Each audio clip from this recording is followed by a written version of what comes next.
Programme में ज़रा अब उस मौजू की तरफ चलेंगे जिस पर हम तकरीबन 1.5 महीने से मुख्तलिफ किस्तों के ज़रिए कई अहम शख्सियात को दावत दी और कोशिश की कि कुछ सवालात का जवाब तलाशें।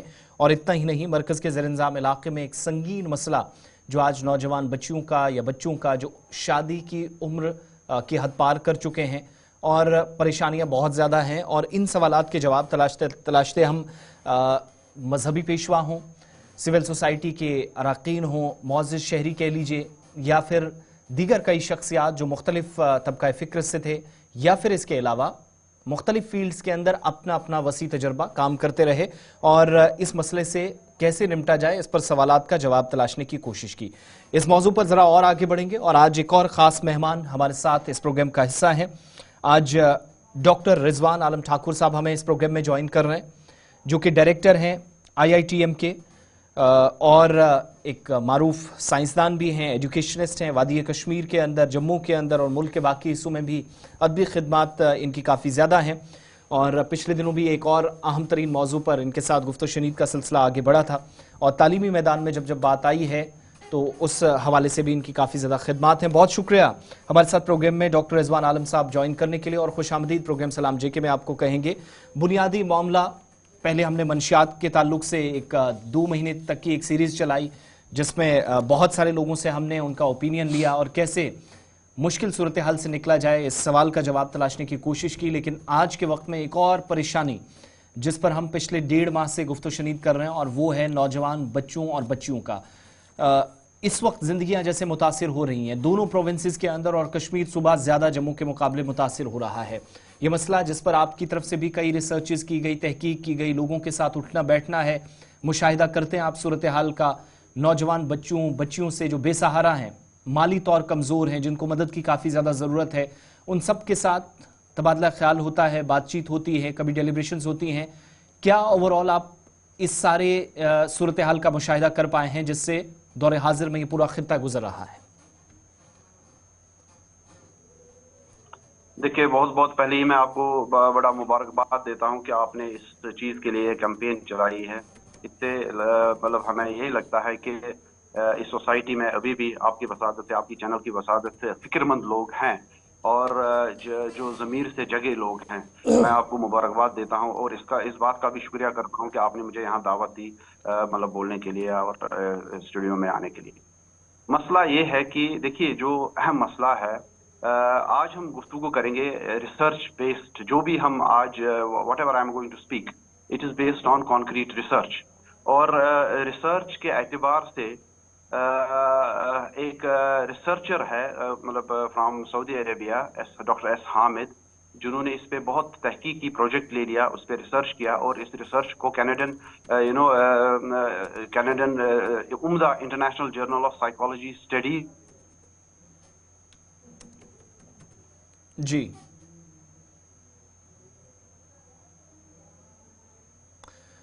वीडियो को अनम्यूट कर दें डॉक्टर। तो उस एतबार से ये पूछा गया कश्मीरी अवाम से ये पूछा गया कि आप बताइए, जो educated women folk of Kashmir है, आप बताइए आप कब शादी करना चाहते हैं।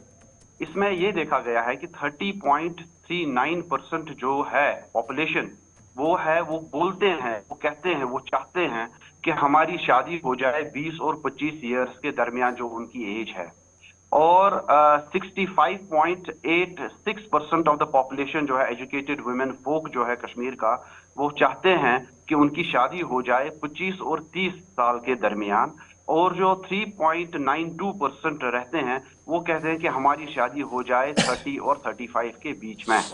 और ये है कॉन्क्रीट फिगर्स, ये कॉन्क्रीट फिगर्स हैं जो रिसर्च बेस्ड है और जो मतलब एविडेंस के सपोर्ट में है ये। अब आप अंदाजा कीजिए, जब ये एक्सपेक्टेशंस और एस्पायरेशंस ऑफ द पॉपुलेशन हो तो लेकिन होती क्यों नहीं है? इस पे रिसर्च है ये। That is you know we are coming back to the focused point. इस पे रिसर्च होता क्यों नहीं है? पहली ही बात मैं इसमें जिम्मन में मतलब in order to prove it correct, इसमें हम यूजुअली हम आम तौर पर ये वर्ड यूज करते हैं, tardy marriage is the exact word for in respect to the late marriage. Late marriage का मतलब होता है इंग्लिश में, अगर आप इसको गूगल सर्च करेंगे, लेट मैरिज में अगर इसकी शादी 2 बजे है, वो डिले हो गई, वो 7 बजे हो गई, उस कॉन्टेक्स्ट में इसको इंटरनेशनल सिनेरियो में लिया जाता है। एक्चुअल वर्ड जो है वो है टार्डी मैरिज, मींस जिसका हद, उम्र का हद गुजर जाए और अभी भी शादी के पस मंजर में वो देख रहा होता है, उसको टार्डी मैरिज कहते हैं, उसको लेट मैरिज नहीं कहते हैं। तो अब हम देखते हैं कि इसके इसके पस मंजर में कि ये तो पूछा गया, ओके ये जो है पॉपुलेशन मतलब 20 to 25, 25 to 30 एंड 30 to 35 होनी चाहिए। अब हो क्यों नहीं रही है इसका मतलब मैं आपको बताऊं कि क्यों नहीं हो रही होती है इसमें। मतलब इनसे भी ये पूछा गया कि अगर आप शादी चाहते हो कि इस एज सेगमेंट में हो जाए, लेकिन आप करते नहीं हो या हो नहीं पा रहा, उन्होंने कहा हो नहीं पा रही है, क्यों? जी। इसका रीजन है, इसके तकरीबन हमने कुछ क्राइटेरियाज रखे हैं जो मतलब उनके पेरेंट्स, उनके जो अपने चाहने वाले मतलब ढूंढते हैं। क्या ढूंढते हैं अपने मतलब एक पार्टनर में? एक तो क्वालिफिकेशन ढूंढते हैं, मतलब एक एक बड़ा ये साइकोलॉजिकल माइंडसेट बन चुका है कश्मीरी अवाम का कि मतलब उसके बगैर वो सोचते ही नहीं, उसके बगैर मतलब आउट ऑफ बॉक्स तो सोल्यूशन कभी सोचते ही नहीं है। क्या ढूंढते हैं?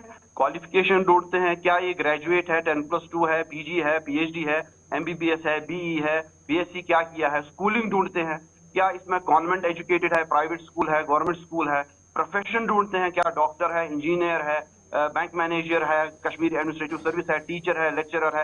एज क्या होनी चाहिए? 30+ है, 35- है। फैमिली ओरिएंटेशन क्या है? न्यूक्लियर फैमिली है, ज्वाइंट फैमिली है, सर्विस क्लास है, बिजनेस क्लास है। कास्ट और डायनास्टी का सिस्टम हमारे यहाँ ज्यादा है, क्या ये सो कॉल्ड अपर कास्ट है, सो कॉल्ड लोअर कास्ट है। फैमिली स्ट्रेंथ भी ढूंढी जाती है, क्या इसमें मतलब grooms, number of brothers and sisters कितनी है। अच्छा, पर्सनालिटी एंड लाइफस्टाइल भी देखा जाता है, हाइट, कॉम्प्लेक्स कॉम्प्लेक्शन, हेल्थ, दाढ़ी है नहीं है, ड्रेसिंग सेंस क्या है, पफिंग है, स्मोकिंग करता है नहीं करता है, एम्प्लॉयमेंट स्टेटस है, एम्प्लॉयमेंट क्या गवर्नमेंट एम्प्लॉय है, प्राइवेट एम्प्लॉय है, बिजनेस ओन्ड है, एम्प्लॉय नेचर है, परमानेंट है, कॉन्ट्रेक्चुअल है, एडॉक है, जॉब लोकेशन है, stay with in the state job करता है, आउटसाइड का स्टेट जॉब करता है, आउटसाइड कंट्री करता है जॉब या फॉरेन में करता है। प्रॉस्पेरिटी स्टेटस क्या है, एस्टैब्लिश्ड है, सेटल्ड है, इनकम लेवल क्या है, वेल्थ क्या है, स्टेट सब्जेक्ट क्या है, लोकल है, नॉन लोकल है, नॉन रेजिडेंट कश्मीरी है, एंसेस्टरियल एंड करंट रेजिडेंट है, कहाँ से है, सिटी से है या विलेज से है। रिलीजियस सेक्ट भी देखा जाता है, सुन्नी है, शिया है, हनफी है, शाफी है, लब लब लब। रिलीजियस इन्फ्लुएंस भी देखा जाता है, कितना है, मॉडरेट है, फंडामेंटल है, हार्डलाइनर है। ब्राइडल मनी कितना ऑफरिंग कर सकता है, महर कितना दे सकता है, वो भी देखा जाता है। रेजिडेंस एंड लोकेशन भी देखी जाती है, इसमें बंगलो है, विला है, कोचे में रहता है, गली में रहता है, मोहल्ले में रहता है। सपोज क्या इसके मतलब जो मतलब क्या हमें वो जॉब देगा करने के लिए या नहीं देगा जॉब करने के लिए शादी के बाद, पॉलिटिकल व्यूज क्या है इस बंदे के। मतलब ये सब चीजें जो है ये हमारे माशरे में सब चीजें को मतलब इकट्ठे मतलब आई आई वंडर कितनी चीजों को हम माइन्यूटली देखते हैं जब भी रिश्ता करना होता है। अफसोस की बात है असली चीजों पे नहीं है, अल्लाह पे भरोसे की बात है, वो यहाँ इसमें सब चीजें मिसिंग है। हर किसी चीज को एब्स्ट्रैक्ट में देखा जाता है, you know black and white में पहले परफेक्टली इस चीज को ढूंढने में टाइम लगता है, और इसीलिए टार्डी मैरिज का सिलसिला इस कश्मीर में ये ज्यादातर आम है। ये अफसोस की बात है कि पीपल आर नॉट अंडरस्टैंडिंग इसके रिपरकशंस क्या हो सकते हैं।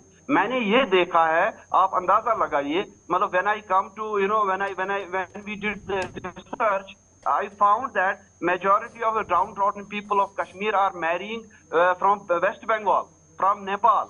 आप क्या ये कश्मीरी अवाम चाहता है कि यहाँ क्रॉस ब्रीड बने, यहाँ कश्मीरी की शिनाख्त मतलब डाइल्यूट हो जाए?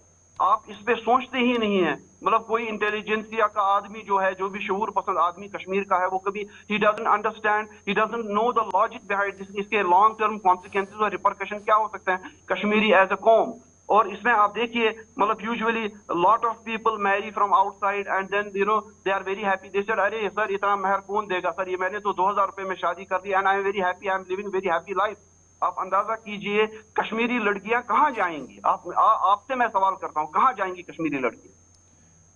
तो डॉक्टर साहब, इस बीच इतना गहरा रिसर्च जो सामने आया है, इस बीच अब हम सब की मिली जिम्मेदारी क्या है? कहां पर इस चीज को हम स्ट्रीमलाइन कर सकते हैं, इस सोच को दुरुस्त कर सकते हैं? कहां कहां पर हमने हैमर करने की जरूरत है? देखिए there are so many things we can do, so many things we can do. देखिए सिस्टम अगर खराब हो कोई चीज ऐसी हो सकती है, हम उसमें करेक्शन कर सकते हैं खुद से, लेकिन इंट्रोस्पेक्शन के बाद भी अगर ये सिस्टम ठीक नहीं होता है तो it needs a bit of dictation, it needs bit of enforcement. क्या ऐसा हम कर सकते हैं? मतलब this would seem as a joke, but I am telling you within an abstract terminology, can government come to rescue of the girls of Kashmir region? आप मुझे बताइए, यहाँ ओवर एज तकरीबन कितने परसेंटेज पॉपुलेशन ओवर एज हो चुके हैं और अभी भी उनके हाथ पीले नहीं हुए हैं? रीजन क्या है? रीजन कौम का मसला है, ये एक इंडिविजुअल बशर का मसला नहीं है। आप मुझे बताइए, if I take you in a very simple logical way, there are so many things we need to do, so many things we need to do. I can tell you this is a catastrophic situation. अब आप अंदाजा कीजिए, एक और इससे पहले कि बताऊं कि मतलब हमको करना क्या चाहिए, इससे पहले कि मैं बताऊं कि एक लड़की की जब शादी होती है तो उसका जो इन्फ्लुएंस रहता है, शादी तो उसकी करनी होती है, लेकिन उस डिसीजन फैक्टर को कितने लोग इन्फ्लुएंस करते हैं, आप वो देखिए। पेरेंट्स का जो रिसर्च बता रहा है कि उसका इन्फ्लुएंस 61% रहता है कि चूज सिलेक्शन प्रोसेस में, और जो उसके ब्रदर भाई और बहन रहते हैं उसका जो ये जो परसेंटेज रहता है 8% उसका इन्फ्लुएंस रहता है कि सिलेक्शन प्रोसेस में। खुद का परसेंटेज सिलेक्शन मतलब जितना उसका इन्फ्लुएंस रहता है वो खुद 20% ही खाली उस बच्ची का रहता है कि अगर वो किसी से शादी करना चाहते हैं, 20% only is his influence on her own self, 60% belongs to parents, 8% उसको सुनना पड़ता है अपने भाई बहन का, 20% सुनना खुद का, 5% अपने मतलब दादी दादा का सुनना पड़ता है, नानी नानी का सुनना पड़ता है, नेबर्स का तो इसमें कोई अमल दखल ज्यादातर नहीं रहता है, रिसर्च कहता है, ये मैं नहीं कहता हूँ। 2% स्पिरिचुअल पर्सनालिटीज के पास जाते हैं, पीर बाबा के पास जाते हैं, मौलाना साहब के पास जाते हैं। अच्छा, अगर आप इक्वल कहीं ऐसे भी हो कि मतलब जो दो प्रोस्पेक्ट्स आए और इक्वल एवरीथिंग इज इक्वल, तो जाते हैं मतलब वहाँ दरगाहों में ड्रॉप लॉट्स करते हैं। और अगर फ्रेंड सर्कल को भी 1% उसका अप्रोच है, और मैच मेकर का 2% का उसका इन्फ्लुएंस रहता है इस सिस्टम में।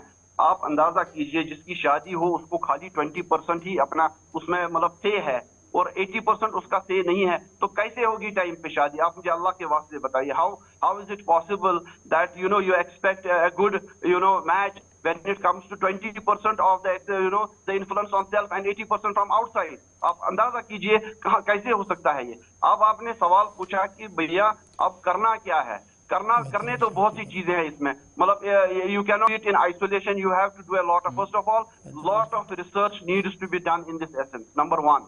नंबर 2, हमको कास्ट सिस्टम अपनी सोसाइटी से हटाना पड़ेगा। अगर कास्ट सिस्टम नहीं हटा, सोशल स्ट्रैटिफिकेशन नहीं हटी, तो we are going nowhere, we are going nowhere.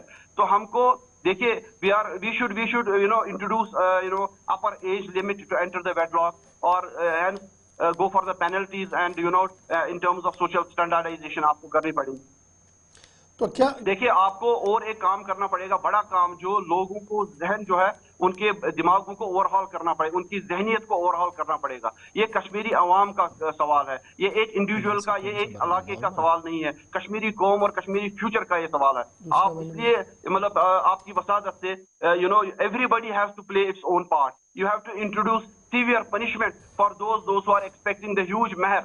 मैंने देखा है, ये रिसर्च मैं नहीं कह रहा हूँ, रिसर्च कह रहा है, जो लड़की ज्यादा महर डिमांड करती हैं उनकी फैमिली में खुद ज्यादा लड़कियां पैदा होती हैं। ये मैं नहीं कह रहा हूं, कल को कोई ना आए कि रिजवान साहब, डॉक्टर साहब आप क्या बोल रहे हैं, ये रिसर्च बोल रहा है। जो लड़की ज्यादा महर एक्सपेक्ट करती है और लेती है प्रैक्टिकल लाइफ में, उन्हीं के घर में ज्यादा बेटियां पैदा होती है। आप देख लीजिए, this is research saying, this is not. तो डॉक्टर साहब, अच्छा, एक चीज जो अभी डिस्कशन में आ रही है वो ये है कि government should take a call कि जनाब हम तो कोशिश कर रहे थे कि ट्रांसफॉर्म हो जाए सोसाइटी, बात हो जाए, मुल्ला मौलवी और हमारे जो मुफ्ती साहिबान है वो एक कॉल ले, लेकिन अभी तक वो होता हुआ नजर नहीं आ रहा है। तो क्या अब वक्त आ गया कि state government should take a call और वो इसमें इंटरवेन करे, ताकि अब पता लगे कि जनाब ये सिचुएशन ऐसी बन गई है जो मेरे हाथ में नहीं रही, अब कानून का डंडा चलेगा? बिल्कुल, ये खुद से, ये आपकी बात बिल्कुल दुरुस्त है, बिल्कुल मैं 100% इत्तेफाक करता हूं आपकी बात से। आप देखिए, जब खुद से प्रॉब्लम सॉल्व ना हो तो एनफोर्समेंट करना पड़ता है, तो डिक्टेशन देना पड़ता है। Can the new government do one thing, 2 minute में ये मसला ही खत्म हो जाएगा कि क्या they will enforce all government employees to go for another marriage, have 2 families, क्योंकि देखिए उनका बेसिक जो मतलब जो उनका जो ये मतलब जो उनकी बेसिक सिक्योरिटी नीड्स है वो तो सिक्योर है, तनख्वाह तो बराबर लेता है। और then government employees can be motivated to go for more than one family.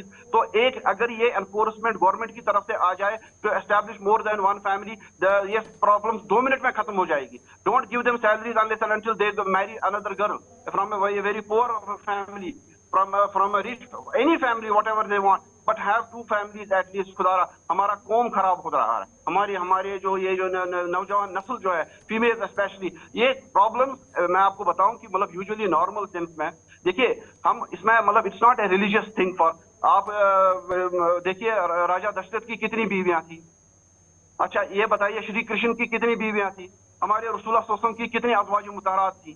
जब इन सब लोगों ने इन सब अजीम शख्सियत ने they go for another marriage, is there a hindrance to go for another marriage. अगर आप फैमिली ओरिएंटेशन के आपके साथ ऐसा नहीं होगा, कोई नहीं करेगा unless and until it's enforced by the government that you should go for at least those who are in the government job. अच्छा, ये अब डॉक्टर रिजवान साहब, ये तो एक पहलू है, दूसरा पहलू जो हमारे रिलीजियस का है। एक और बात मैं कहना चाहूंगा इसमें, I want to add one thing.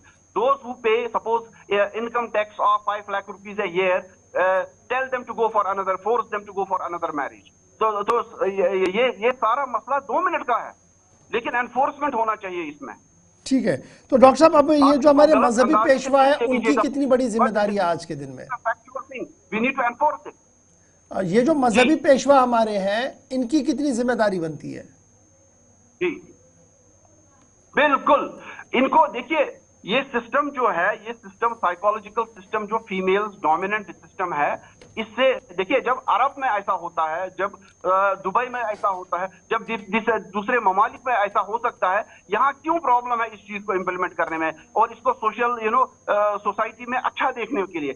a person would be doing wrong, then the female would be silent rather than initiating for helping him to go for another wife, taking another wife, and helping other family to establish, to give them security, to give them the reason to live a dignified life। What is wrong in that? हमारे मजहबी पेशवा इसमें ज्यादा अहम role अदा कर सकते हैं, वो खुद भी कर सकते हैं और दूसरों को मतलब you can help them to establish more than one family and this problem is solved once for all। क्या आप ये देखते हैं कि हमारा जो नौजवान तबका है वो वेस्ट बंगाल में शादी करे, कितने शर्म की बात है ये, नेपाल में शादी करे, कितने शर्म की बात है ये। आप अंदाजा लगा सकते हैं इसमें मतलब how things would be going on in the long run if such stuff to be not tackled at. चलिए, बहुत शुक्रिया जी डॉक्टर रिजवान आलम साहब हमारे साथ ज्वाइन करने के लिए।